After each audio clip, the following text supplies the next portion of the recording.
পোলাওটা বসিয়ে দিয়েছি, ভুনতেছি ভালো করে। পেঁয়াজ মশলা দিয়ে, পেঁয়াজ আদা রসুন পোলাও পাতা দিয়ে ভালো করে ঘি দিয়ে ভালো করে ভুনে নিচ্ছি, ভুনতেছি।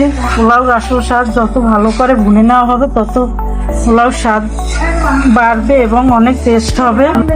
কিশমিশ দিয়ে দিলাম, তারপরে দেব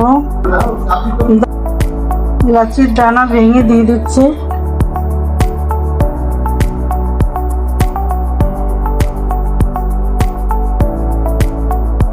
লবঙ্গ দিয়ে দিলাম, দুধ দিয়ে দিচ্ছি।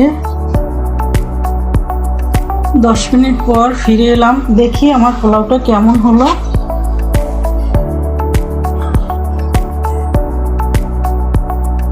অনেক সুন্দর হয়েছে, ঝরঝরা হয়েছে। গ্যাসটা দিয়ে দিচ্ছি।